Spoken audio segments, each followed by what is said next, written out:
এই মোনা, কি সুন্দর একটা বাইক। ওয়াও, আসলেই তো বাইকটা অনেক সুন্দর। এটা sports bike, Suzuki SF ABS আছে কিন্তু। তাই নাকি? আমার আবার বাইকের সম্পর্কে তেমন একটা আইডিয়া নেই। আমার আছে, এই বাইকটা আমার ড্রিম, মানে এই বাইকটা কেনার আমার খুবই ইচ্ছা।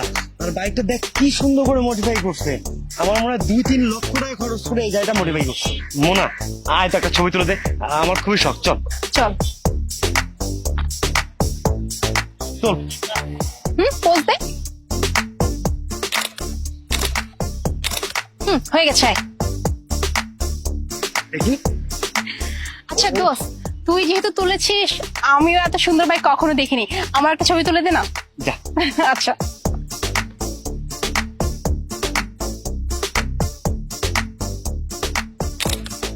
একটু দাম দেখি। হয়ে গেছে। মোনা, এক কাজ করি, তুই আর আমি একসঙ্গে ছবি তুলি, তাহলে আমরা দুজন মিলে ক্রপ করতে পারবো। Great idea. হাই। কিন্তু মোনা, ছবিটা কে তুলে দিবে? সেটাই তো কথা, কাউকে তো পাচ্ছি।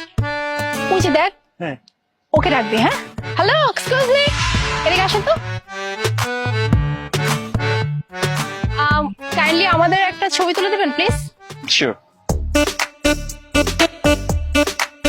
মোনা, একটু আমি বাইক করে ছবিটা তুলি, তাহলে মানুষ মনে করবে কি বাইকটা আমাদের। তুই পিছনে বস।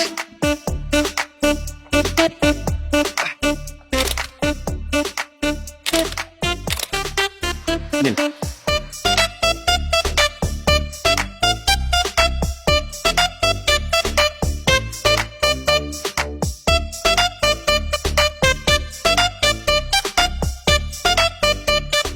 দেখ মোনা, ছবিটা অনেক সুন্দর হয়েছে। হ্যাঁ। আচ্ছা ঠিক আছে। এই ফকিন্নির বাচ্চা, তো সাহস কি করে হলো আমার বাইকে বসে? এই, তুই আমার পারমিশন ছাড়া আমার বাইকে কেন বসেছিস? ভাই আমি তো জাস্ট এমনি একটু বসে কথা বলছিলাম। এই ফকিন্নির বাচ্চা, আমার বাইকের স্ট্যান্ডটা যদি ভেঙে যেত? ভাইয়া এটা তো অনেক স্ট্রং একটা বাইক, স্ট্যান্ড ভাঙবে না।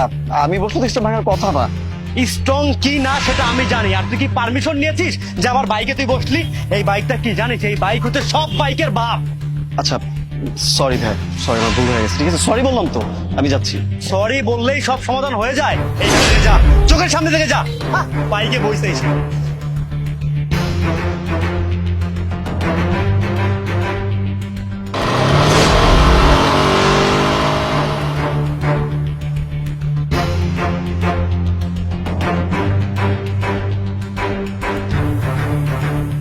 ভাই, এটাকে আপনার বাইক? হ্যাঁ বাইকটা আমার। ভাইয়া সরি, আসলে আপনার সঙ্গে এরকম ব্যবহারটা করা আমার উচিত নয়। না না, সরি কি আছে, আপনি তো ম্যানার শেখাচ্ছিলেন তাই না? আপনি আমাকে ম্যানার শেখাচ্ছিলেন যে আপনার বাইকে যদি আমি বসি আপনার বাইকের স্ট্যান্ড ভেঙে যেতে পারে, সমস্যা হতে পারে। তাছাড়া পারমিশন নিয়ে আমি বসিনি, আমি তো বেয়াদবি করেছি আপনার সাথে। আপনার একটা কথা বলি শুনুন, কাউকে ম্যানার শেখানোর আগে নিজে ম্যানারটা শিখে নেবেন, তার জন্য বেটার হবে। আসলে সরি ভাইয়া। আর শুনুন, আপনারা দুজন বসে বসে আমার বাইকে যতক্ষণ ছবি তুলেছেন, ইভেন আমিও এসে আপনাদের ছবি তুলে দিয়েছিলাম, আমার কিন্তু বিন্দুমাত্র রাগ হয়নি যে আপনারা কেন বসেছেন, কেন আমার বাইকটা টাচ করেছেন, পারমিশন কেন নেননি। আমার বরঞ্চ আরো ভালো লেগেছে যে মানুষ আমার বাইকটাকে পছন্দ করেছে, পছন্দ করে তারা ছবি তুলতেছে। আর তাছাড়া সবার তো আর সামর্থ্য থাকে না এত দামি একটা বাইক কিনা, তো ছবি শর্ট করে তুলতেই পারে তাই না? বাই দ্য ওয়ে, আরেকটা কথা, আপনি কি যেন বললেন আপনার বাইকটা হচ্ছে সকল বাইকের বাপ তাই না? তাহলে আপনাকে একটা কথা বলি শুনুন, বাপেরও না বাপ থাকে, যাকে আমরা দাদা বলি।